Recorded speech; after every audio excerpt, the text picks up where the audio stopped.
This is Tackle Talk Live, an inside scoop on how, when, and where to catch bass, with a primary focus on Toledo Bend and Sam Rayburn. Interviews with anglers who are consistent winners on the tournament trail. Your hosts, Camus Boats Pro staffer Steve Graff and Gill Fishing accounts manager Kevin Jean. Two anglers who understand bass fishing with tournament success on all levels. Anglers willing to share their knowledge to help you become a better fisherman. So sit up and pay close attention as they give detailed tournament information and results. Here are the hosts of Tackle Talk Live, Steve Graff and Kevin Jean.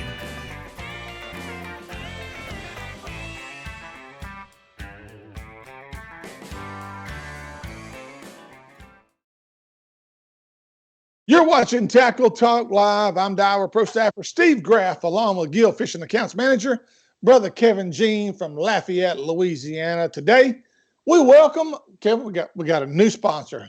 I'm actually wearing it. That's right. Cigar Fishing Line is our newest sponsor. And, man, we can't say thank you to Drew Davis for all your support, buddy. We appreciate you. And looking forward to representing Cigar as best we can. No, absolutely. Really excited about that, Steve. Excited to have Cigar on. Something me and you both throw and to have them, sponsor the show and, be able to give back to them a little bit. Excited to work with them for sure. Yep. And we appreciate it and looking forward to, a matter of fact, I've got a line, a fishing line later on in the program. I'm going to introduce you to one of their lines that is very popular. So we'll get to that later on. On tap for today, we've got a really good show. We got some great information. If you're fishing Bob Seeley, you better be tuned in and you need to call your buddies and say, tune in Tackle Talk Live right now. Yeah. Because we got a guest coming on, Kevin. Who we got today? Mr. Brannum, one of the top guides over there on Sam Rayburn. If you are looking for a fishing report for Sam Rayburn, there is no better person to go to than Brannum over there at Sam Rayburn. He knows what's going on. He's going to lay it all out there for you, Steve. He's going to tell you what the lake's doing, what the water's doing, what the fish are doing, where they're at, so on and so forth. Brian is going to break it all down for all you guys fishing the Seeley Outdoors event this weekend. Yep. And also we're going to wrap up the Outlaw Outdoors Sweet 16 tournament that was taking place at Rayburn last weekend. Texas Team Trail, they went to Lake Fork. We've got their results. ABA Pro League Texas Division was on Rayburn as well, which is where I was at. And along with the results of Fishers of Men on Toledo Bend, a good friend of mine and a guide at Sam Rayburn, he actually won that event. And we'll get to that. We got all this. We'll preview, as we've already said, the Bob Seeley 40th anniversary tournament. $1.3 million will be given away in this event. $300,000 guaranteed first place prize package with $150,000 in cash. Kevin, does anybody do it better than Bob Seeley? No. I mean, seriously. No. He has set the way for so many tournament trails and has been doing it for so long. Steve, that's the thing is he has kind of started all of this, especially these hourly things. To the extent that he does. And Steve, he's been doing it for so long. To be able to maintain that status is unreal. Well, you're big time when National Geographic comes in and does a special on you and the Big Bass series of tournaments that he puts on. I mean, that was broadcast globally across the world. I mean, that's how big Bob Seeley has gotten and taken the Big Bass Splash Series. I mean, it's just incredible. When I actually talked to him last week, I think he said all 50 states are pretty much represented with what pre-registration. I think Japan's got some people, Australia, South Africa. I mean, he got people come from all over the world, dude. Canada. I mean, dude, for one fish to catch, and you win $300,000. There's no other place in the world you can do that. So, again, hats off to Bob Seeley, man. We just we're so blessed to have a guy like that right here in our backyard that does this kind of stuff. So looking forward to seeing how that turns out over at Sam Rayburn this weekend. All right, we're going to take a quick break and recognize a few of our sponsors. And when we return, we'll have a Sam Rayburn report. And for all you Bob Seeley people, again, call your buddies. Brian Brannum coming on right now. Stay tuned. You're watching Tackle Talk Live. A good marine dealer is hard to find, but a great dealer is even harder. But in Iowa, Louisiana, there's a marine dealer that falls into the great category. Power Implements Marine, South Louisiana's go-to dealer for all things related to the boating industry. A Minn Kota, Garmin, and Mercury dealer, guaranteeing you first-rate service in both sales and repair. A great selection of new and used boats to choose from, including Skeeter, G3, Ranger, Camus, and Go Devil. A knowledgeable staff that will treat you like family and are always willing to go the extra mile to ensure you walk out a happy customer. To see everything they have to offer, go to powerimplements.com or stop by 606 East Miller Street in Iowa, Louisiana. Plus, mention Tackle Talk Live and save $500 off a new or pre-owned boat or $50 off your first service ticket. Toledo Health is a full-service primary and acute care clinic. Nurse practitioners Jarrett Rule and Melissa Vines bring quality health care that's needed and convenient to the area. Nothing is worse than being sick on your family or fishing getaway. Whether it's a stomach virus or a hook in the hand, Toledo Healthcare will try and meet all your health care needs. Appointments available and walk-ins are always welcome. So the next time you're feeling down at Toledo Bend, stop by Toledo Healthcare, located on Highway 6 just south of Toledo Town, or call 318-508-5323. Very few stores are a complete one-stop shop, but Cypress Knee Outdoors is such a place. A store within a store. Cypress Knee is located inside 3J's four-way. Whether you need gas, food, drinks, or bait and tackle, they have it. Cypress Knee Outdoors carries top-name fishing brands like Strike King, Sandtone, Spro, and V&M. Crappie jigs from Bobby Garland. Need hunting gear? They have it. Ammunition from rifle to shotgun shells. Deer scents from Buck Wild and Doe and Heat. Deer stands from Titan and feeders from T-Hanger. Cypress Knee has it all. Located off I-49, exit 127, just south of Natchitoches, Louisiana. So stop by Cypress Knee Outdoors and let John Abram and his staff show you everything they have to offer. Or give them a call at 318-238-HUNT.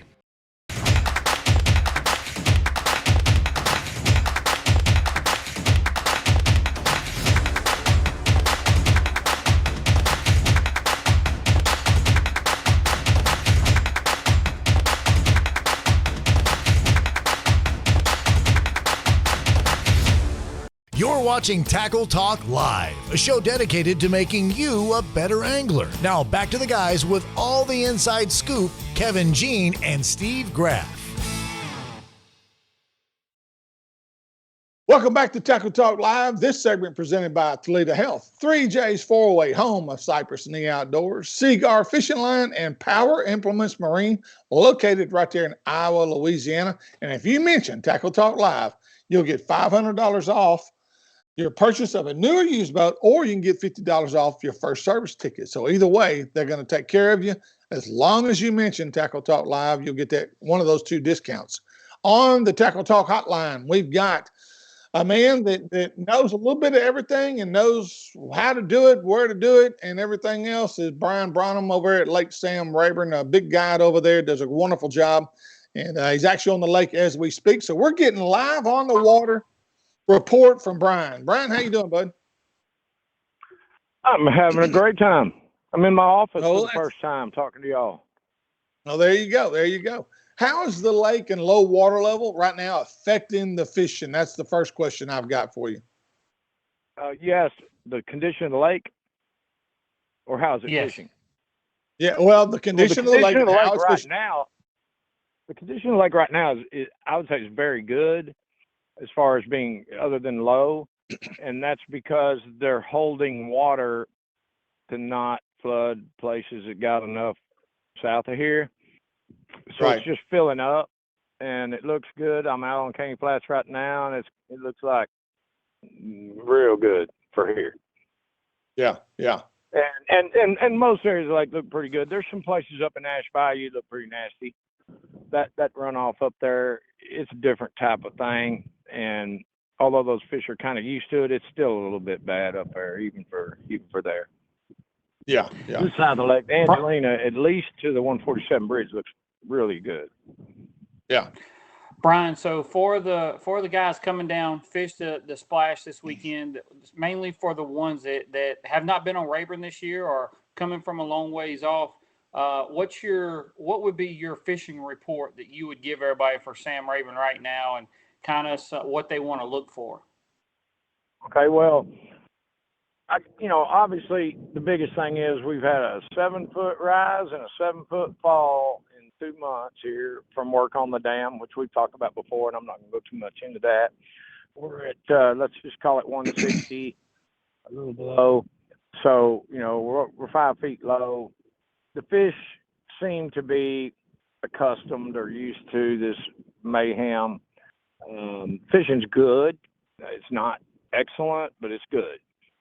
And general predictions about what the bass would be doing for water slightly rising and new water in the lake and all that stuff, they're very predictable. And they're biting. Yeah. Well, and Brian, and this typical. I mean, post-spawn, suspended fish, off points and stuff like that are prevalent. Right. And Brian, in this particular event, a 4-pounder will go a long way for an hourly payback and get an hourly check. If you were going to zero in on would you go shallow right now? I know I was over there this past weekend and I was catching fish at 18 inches of water and quality fish. And would you go shallow? Sure. Just as there certain areas where you can maybe get that 4-pound bite better than another area? You could get it anywhere right now because, believe it or not, there's still a few fish spawning in deeper water. There's some fish caught off spawning beds last weekend that I know for sure were caught off spawning beds, and we had fish on spawning beds last weekend, but they're just few and far between, and you need extremely good electronics to fish for them. Now, right. The odds on for me, particularly Brian Brannum, is offshore. Mm-hmm. Now, when you say offshore, statistical way to stay, in the right place, you need to be over 10 feet of water in this end of the lake. I mean, and in the back of creeks and stuff like that, a lot of people are going to be fishing there, and they may well run into some good fish, as you said, because the water's rising. Fish follow that new nutrient-rich water up, and so forth. Right. Those will be fish that are totally recovered from the spawn. But the massive amount of these fish spawned randomly this year with water fluctuations, it never did stabilize for a really what I call major spawn. It really didn't happen. They just spawned all through the whole period of time, and still a little bit of it going on, which is strange. But what's unusual here. Now, that being said, the largest percentage of fish are in some form of post-spawn. So, post-spawn and posting fish, they can post in 10 feet of water in some areas of the lake if that's the end of the creek that comes out at the front and there's just not a whole lot of deep water around on some hard spot or some timber, and post spawning in 8 feet of water. But from 147 bridge around to Buck Bay, which is my area, they're going to post in 15, and that's the majority after they get out of the showers, and most of them are. So, those are females, and I'm going to stick with that. Carolina rig, the sight fishermen with forward sonar and small baits are going to catch some big fish. I'm sure some of them can't wait for it to start because they know right where they're hanging out. And that's going to be responsible for some of the largest fish, I think. And then the more traditional approach, it's going to be just classic, just points, Carolina rigs, 15-foot deep running crankbaits, maybe 20. Texas rig worm around brush is going to get its share. 4-pound fish, 4-pound fish, not 5, 6, 7-pound fish, but 4-pound fish, man, they could be caught anywhere right now. The water has been so volatile. They're just not where they always are. The majority of the lake's fish are displaced, and they're on the move. And when you get that many boats together, the closer they get to one boat or away from one boat, the closer they get to another one, they're going to be moving around. And so, they'll run from this sonar, some people say, and I don't doubt it. But they have nowhere to run. So they're just going to be somewhere buckled down, and if your bait comes 4 inches from their face, they're going to eat it. If it comes Brian, 3 feet away or whatever. When you said brush piles, are they hitting? Yeah. Are they really getting in those offshore brush piles hard right now? And I'm assuming you're saying in that 15, I'm not. I would imagine not, 15 to 18 foot. I'm not guiding on them very often. Right. It depends on the skill level of the customer or their desire or what they want to do. A bunch of fish, find out where to catch them later, whatever. I can guarantee you one thing: you go find the right near shore brush piles in the right places, and you can catch giants off the top of them with a jerkbait. Right. It's just not going to be everywhere, and it's not going to be every one, but it's going to happen 100% for sure. I mean, I'm that sure, 100. It's going to be a timing issue, isn't it? Oh, yeah. I mean, if you're sitting in the right place where there's one of them just hovering over the top, barely swimming, sitting up there, position to feed, and your jerkbait comes along there and stops and just sits there and rolls beads around right in front of his face long enough, he's going to bite it. Yeah. Now, I've had people ask me, because I fish over there so much, they've asked me, what would you do in a Sealy event? And I said, well, one thing I would definitely have tied on is a white swim jig. That swim jig at Sam Rayburn, especially right now, there's good vegetation in certain areas. You got hydrilla. Some areas you got mix of hydrilla with pads, which is what I was fishing last weekend and caught a lot of fish in it. That's a great combination. It's a great bait to throw, especially in this event, to cover water. There's no doubt, and there's a lot of places in that stuff for fish to kind of feel secure with so much pressure and a lot of other reasons. But, crawfish molting, and it's a canopy and all the various things. But, those spots are limited. And if a lot of people end up out of 6, 8, 10,000 boats in those areas, if you caught like that, but I'm not going to call it your big percentages. I'm going to call that big water and, big cover and large, long ridges and, big creek channel areas up north and stuff like that. For the majority, I'm talking about percentages. And I was previous to say that anything could work. A white swim jig worked down here real good too, because we've got shad spawn starting, and that's a huge issue right now. That was my next question. What kind of shad spawn are you seeing? And I know it's certain areas, but how has the shad spawn gone so far? It's not wide open. Yeah.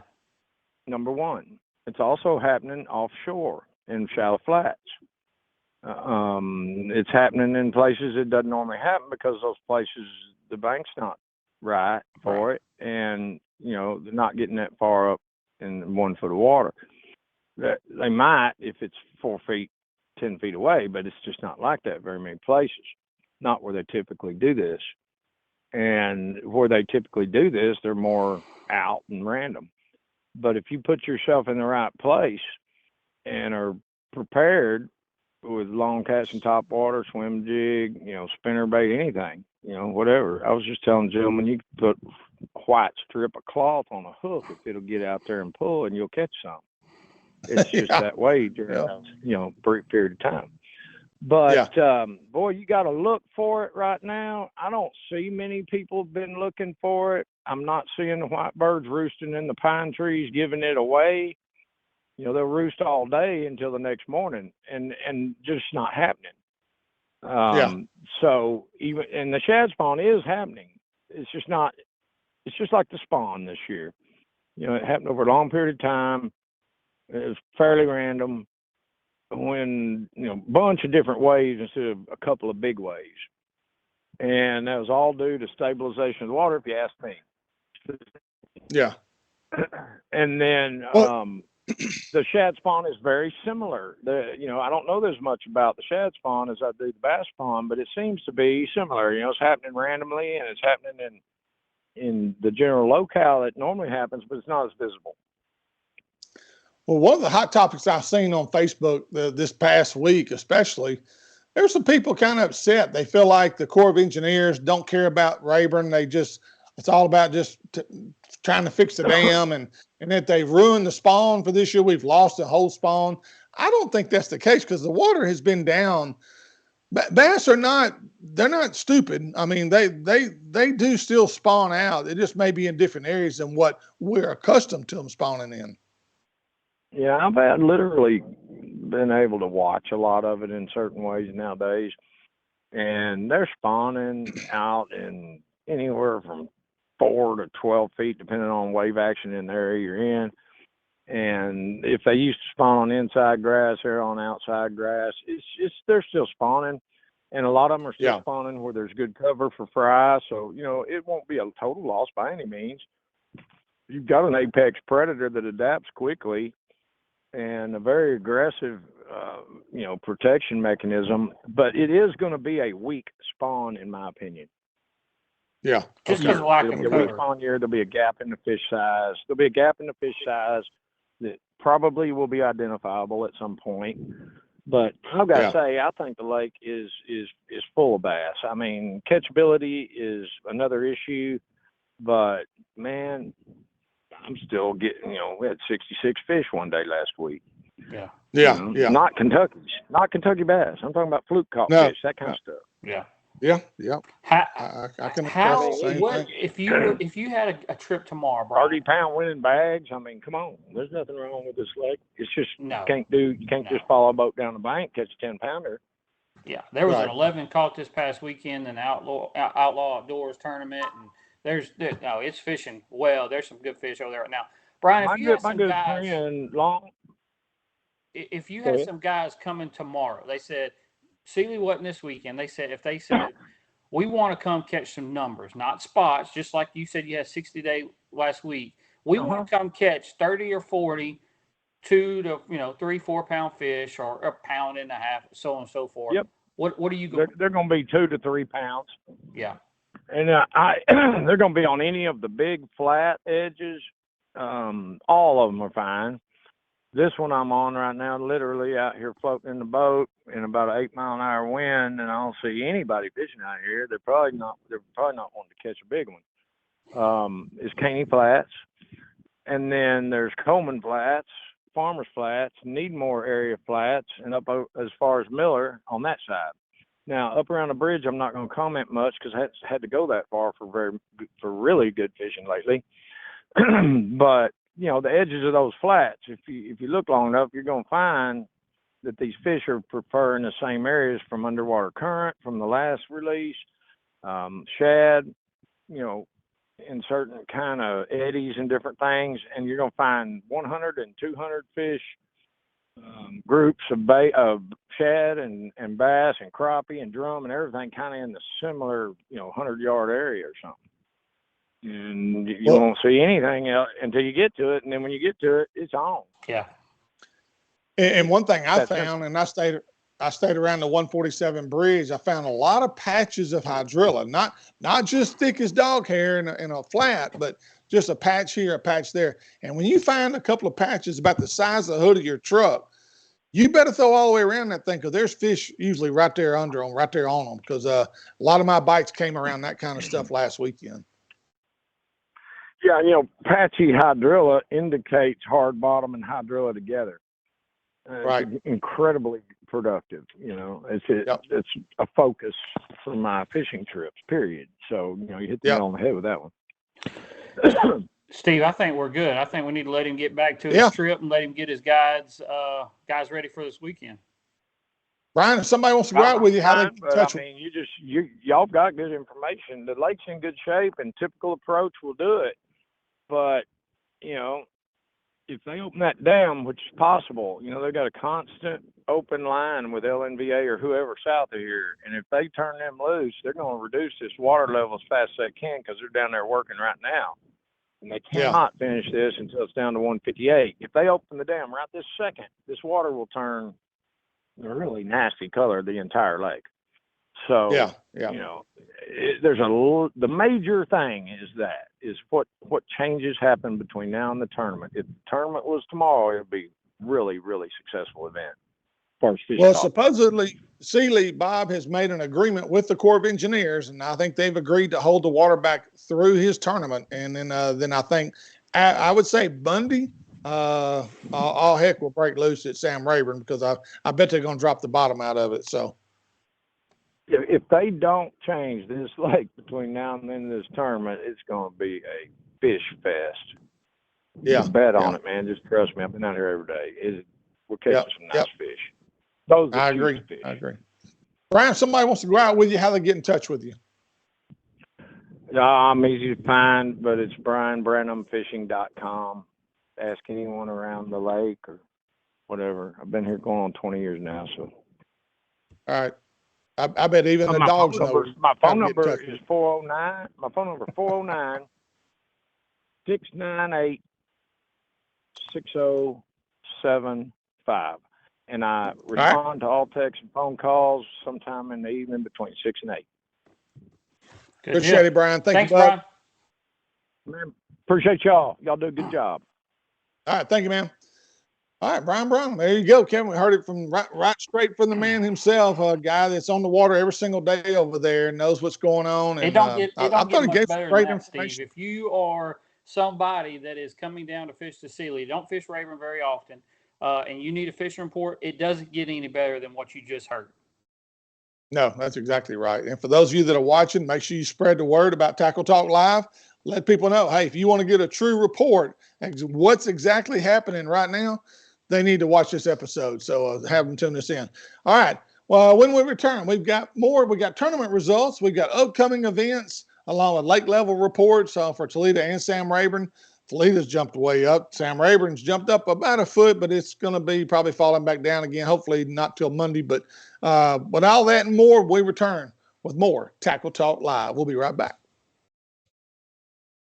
Pride Rods, custom-built fishing rods made to handle any and all techniques. Fishing rods designed for sensitivity and made to last in Montgomery, Texas. Built by Billy Kistler with the finest Gary Loomis North Fork composite blanks available. They offer a complete line of spinning and casting rods for both fresh and salt water. Pride Rods do more than pass the eye test. They excel in performance as well. Ask your local tackle dealer if they carry Pride Rods and pick one up to try it for yourself. Take pride in your fishing by using Pride Rods. To learn more, go to priderods.com or call 832-418-6040.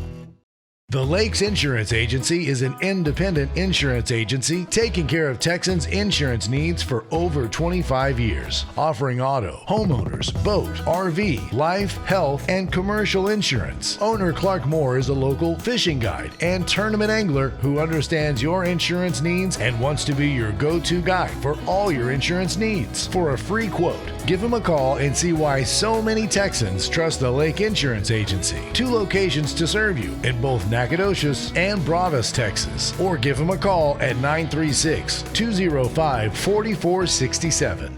The next time you're headed for Toledo Bend or Sam Rayburn, stop by Keith's Toledo Bend Tackle. They have an awesome supply of everything you'll need to catch the big ones. Whether your trip calls for bass fishing, white perch tackle, catfish bait, or the ultimate fighting shiners, Keith's Tackle has you covered. Keith and former Elite Series pro Ben Matsubu also have the latest information on what, how, and where you need to be fishing on Sam Rayburn or the Bend. So for all your tackle needs, check out Keith's Toledo Bend Tackle, located just off Highway 21 on the Texas side of Toledo Bend, or call 409-625-0181.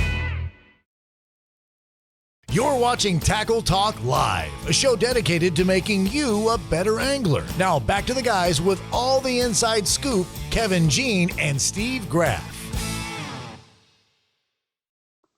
Welcome back to Tackle Talk Live. This segment presented by Seagar Fishing Line, Pride Rods, Keith's Toledo Bend Tackle, the Lakes Insurance of Nacogdoches, and Power Implements Marine. Kevin, what happens if you mention Tackle Talk Live? $500 off of purchase of any new or used boat, or it's $50 off of a service ticket. So, guys, if you're anywhere within driving distance of Iowa, Lake Charles, Louisiana, you need to go by our guys at Power Implements Marine and tell them Tackle Talk Live sent you.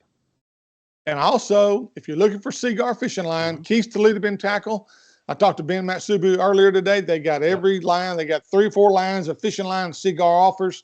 Great place to stop in, especially once you get to Toledo Bend. Or even if you're headed to Sam Rayburn and going across Toledo Bend, stop right there at Keith's Toledo Bend Tackle and tell them Tackle Talk Live sent you. So, all right, Kevin.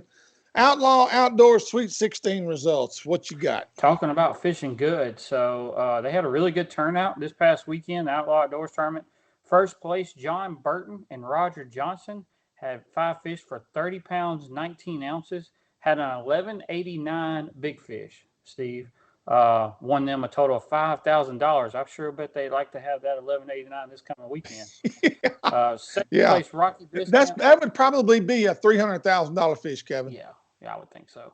This week. Second place, Rocky Biscamp, Mr. Garrett Hilton. Garrett's been on the show a couple of times. 2753 was their total weight. Third place, Keith White, Richard Wagnon had a total weight of 2383. Fourth place, Sean Mercer and Lane Mercer had a total of 2237. Fifth place, Corey Rambo, Rusty Clark had 2214. And let's see, the last place check. 15th place, Tyler Tate, Blake Kane had 1722. So, all right, good turnout. Good job. Had some good weights, really good weights. Had some good fish caught. 11 and a 9 was weighed in. Several 8s. So, if it's anything talking about what this weekend is going to look like, Steve, they caught them pretty well. Yep, and I've got the Fishers of Men results right here. We've got Wyatt Frank. The Fishers of Men. I'm sorry, ABA results. Okay. I've got ABA results right here from Sam Rayburn this past weekend. Wyatt Frankins, he won. He's from Corrigan, Texas. He won with 5 fish for 28.28. He had an 873 kicker. Zach Fogel, he's from Longview. He had 5 fish for 22.82 for second. And then it dropped off, Kevin, pretty quick. Michael Weems was third from Liberty, Texas with 16.36. Bert Falk was fourth from Port Neches with 14.63. Zane Parker was fifth from Kingwood with 14.62. Neil Gilmore, sixth from Magnolia, Texas with 14.17. Benji Dumas, a really good angler from up around Minden. He was seventh. He only had 4 fish, but he brought in 13.93. He had a 5.93 kicker. Let's see here. Dalton Gunner Pratt was 8th from Terrell, Texas. He had 13.36. George Sminoff from Barksdale Air Force Base in Shreveport had 13.25 for 9th. Jackson Evans from Tatum, Texas was 10th with 12.28. Yours truly came in 11th. And good turn. They paid 9 places in this particular event. Had 45, I think, 46 anglers. And strictly boater, no co-anglers, and strictly it's the Pro Series from ABA, the new Pro League. This is the Texas division. So the Louisiana division. And by the way, Kevin, you were correct. I overstated the wrong tournament last week, and I don't know how I did that, but I did. It's not the Pro League coming up. It's not the solo coming up this weekend. It's the ABA Louisiana Pro League division. Is coming up on Toledo Bend. The solo 150 is not till the end of the early part of May. Correct. So, but anyway, I apologize for that. I didn't question you. I was like, man, I sure didn't think that 150 was next weekend because I could have fished it if it's this coming weekend. And I was, but I didn't want to argue, Mr. ABA over there. I just got my ABA. I just got them all screwed up and mixed up in my head and had it written down wrong. So, but I apologize for that. It is the Pro League Louisiana division coming up this weekend at Cypress Bend. So, all right, what else you got, Kevin? So, Texas Team Trail was at Lake Fork this past weekend. A lot of our local guys are fishing that because the Texas Team Trail Championship is June on Toledo Bend. So, we got a lot of our guys fishing that. First place, Steve Hodge, Sean O'Malley had 5 fish for 13.04. Steve, does not show a big fish, but they had to have had an over to have. Well, it wouldn't have had to have. They'd have had to have all good 2.5 fish if under the slot. What's slot there? 16 to 24. Yeah. I'm like, wow. So it doesn't show a big fish weighed. So that means they have 5 unders that weigh 13.04. That's pretty dang good. They caught some chunks. If that's the case, and somebody leave a comment, let us know. I did not see that. I looked the results up. But I did not pay attention to if they had an over or not. Somebody leave us a comment in the comments to let us know. Second place, Lowell Bennett, Landon Bennett. They had 3 fish for 12.14 with a 10-pounder. They did have an over, a 10.08. Third place, Thomas Martin's Dean Alexander had 5 for 904. Tied for third place, Cole Mitchell Connor Thieler had 904 as well. Fifth place, Jared West, Joe West had 901. And kind of looking down, Shane Howell, William Davis was 7th. Terry Peacock, Scott Dean was 6th. Let's see, the last place check was 5 fish for 605. 5 fish for 605 was 26th place. Yeah. Good job by those guys. Fishers of Men, which has absolutely just gotten real popular. A lot of really good teams are fishing the Fishers of Men circuit because of the pay of $10,000 guaranteed. A good friend of mine, he guides at Sam Rayburn, Corbett Ross, and his daughter, Haley Ross. They've been fishing together. They were Anglers of the Year, I believe, last year in this circuit. And boy, they took, I think this was the second event of the year. They took first place at Toledo Bend with 25-16. They had an 8:29 kicker. Congratulations to those two. Toby Johnson, Sam Huckabee from Shreveport. I know Sam personally. He was second place with 24-4. They had 5 fish. Tater Reynolds, George Jean Jr., we know them. They're no stranger to the winner's circle. They were third with 1979. Stephen Ashworth and Tex Ryder, they were fourth with 1623. Starts to drop off here pretty good. Fifth place, Dawson Shantz and John J. the third. They were fifth with 1508. Sixth place, Kenneth Wick, Daniel Arnold. They were had 5 fish for 1474 with a 617 kicker. And let's see here, looking down the list, I just dropped to 10th. Harold Payne and Brian Bayless. They were 10th place with 1428. But there were some big fish caught. There was a 614, an 829, a 781, a 617, and an 802 in the top 10. So big fish, there were some big fish caught, Kevin. And that was on Toledo Bend. Bend. That was on Toledo Bend. Right. And according to what the reports I heard, they were in the dirt. That the deep water fish, a lot of the deep water guys said their fish basically disappeared. And we all think that because of the rise, a lot of fish pulled up, Kevin. That's nothing new there. That's pretty common. Yeah, agreed. So, but anyway, all right. Upcoming events. Let's see here, Kev. We've got ABA Pro League this weekend, April 20th, Cypress Bend Park. If you're looking for something to fish, that's a great circuit. Chris Wayne will be the tournament director there. And I think you can check in and register for that up till Friday evening, I think at 5. And right there at Cypress Bend Park. So, Sealy Anniversary event, we've already talked about it. That's this weekend. Anybody and everybody and their mama and their grandpa and uncles will all be at that event. Yeah. So if you're not wanting to get in traffic, don't go to Sam Rayburn because I'm promising you there's going to be some. One thing I wanted to ask Brian, and maybe you got an opinion on this, because I was thinking about it. Like last weekend, I put in at Monterey Park, which is straight across from Castle Boykin on the north end of the lake. There was probably 35 to 40 boats in Monterey Park. And I'm thinking to myself, this coming week, where can people launch?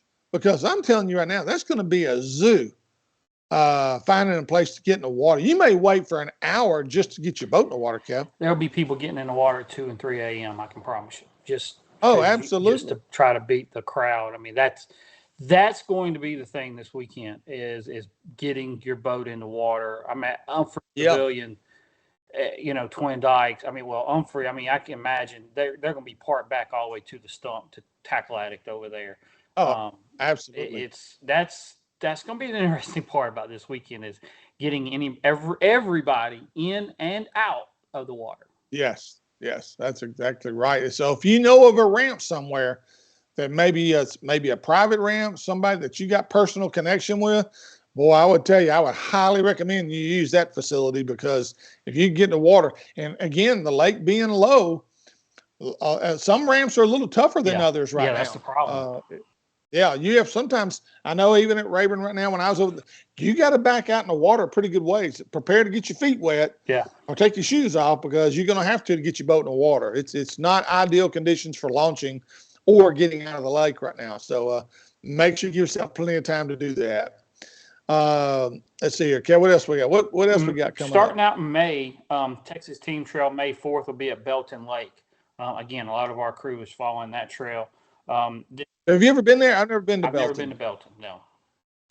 Is that one of them canyons kind of lakes, kind of like OH Ivy, Rocky? No, I don't think so, but I'm not sure.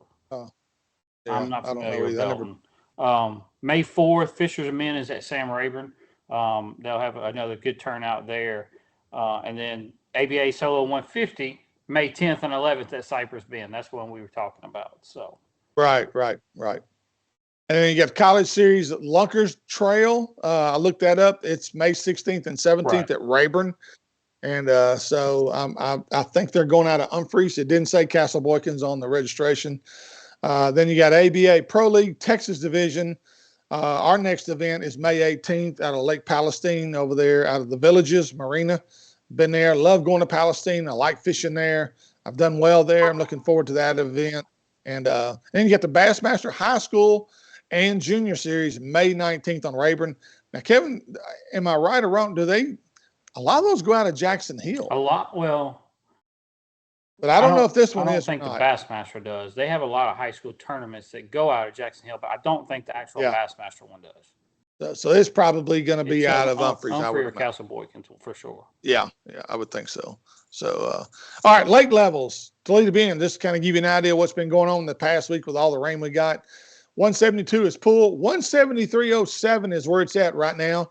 It's 1.07 feet high. The 10-day gain of 2.84 feet over 10 days. 24-hour loss, 0.24. So they are starting to drop the lake. Steve, they have the floodgates open. They do. Okay, they do so the gates are open. Floodgates open. Right, and because it's in people's yards. When I came across the bridge, it's all the way up in people's backyard. So I figured they'd be opening the gate. Sam Rayburn, 164.4 is pool.